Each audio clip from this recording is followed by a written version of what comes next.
तुलसीदास जी का विवाह संपन्न हुआ तब वे अपनी पत्नी के मोह में ऐसे डूबने लगे कि उन्हें अपनी पत्नी के सिवाय कुछ भी नहीं दिखता था।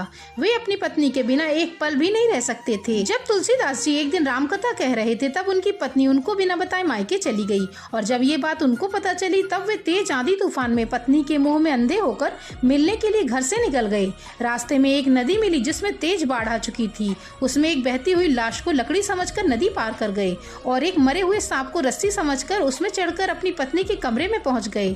और जब उनकी पत्नी उनको इतनी तेज आंधी तूफान में तुलसीदास को इस हालत में देखा तब वे अत्यंत क्रोधित हुई और तुलसीदास जी से कहती हैं, इस तरह आपको यहाँ दौड़ कर आते हुए लज्जा नहीं आई? ऐसे प्रेम का क्या तात्पर्य? इतना प्रेम आप राम जी से करते तो आप प्रभु श्री राम को पा लेते और जीवन का उद्देश्य मिल जाता।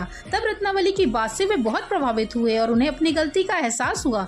उन्होंने गृहस्थ आश्रम को त्याग कर संन्यास लेने का निर्णय लिया और अपने जीवन को राम जी की भक्ति में समर्पित कर दिया। तो दोस्तों, चैनल को सब्सक्राइब कर कमेंट में जय श्री राम जरूर लिखें।